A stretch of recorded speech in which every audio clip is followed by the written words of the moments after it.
خدا کی لاٹھی۔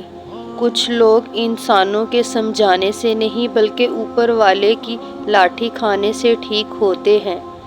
خود سے کمزور لوگوں کی عزت کرنا شروع کر دو، اللہ تعالیٰ تم سے طاقتور لوگوں سے تمہاری عزت کروانا شروع کر دیں گے۔ کبھی بدلہ نہ لینا، سڑا ہوا پھل خود ہی گر جائے گا۔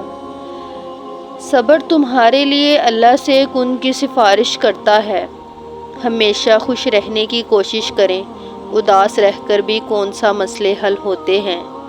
ہمیشہ خوش رہا کریں، کیونکہ یہ بہترین انتقام ہے ان لوگوں سے جو آپ کو اداس دیکھنا چاہتے ہیں۔ غرور ایک بیماری ہے جو کسی بھی کم ظرف کو لگ سکتی ہے۔ رشتے نہیں بدلتے، بس ان کو نبھانے والے انسان بدل جاتے ہیں۔ نیت صاف ہو جائے تو نصیب بھی بدلنے لگتا ہے۔ مشکل وقت کا ایک فائدہ ضرور ہوتا ہے کہ فالتو لوگ زندگی سے نکل جاتے ہیں۔ مشکل وقت دنیا کا ایسا جادوگر ہے جو ایک پل میں آپ کی چاہت کے دعوے داروں کا چہرہ بے نقاب کر دیتا ہے۔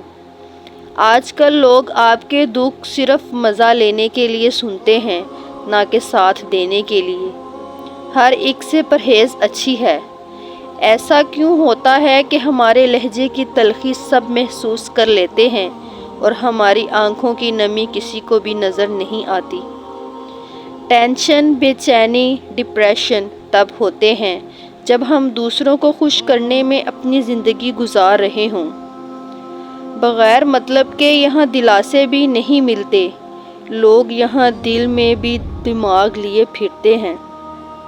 زندگی کے سرکس میں سب سے خطرناک کرتب محبت کا ہے۔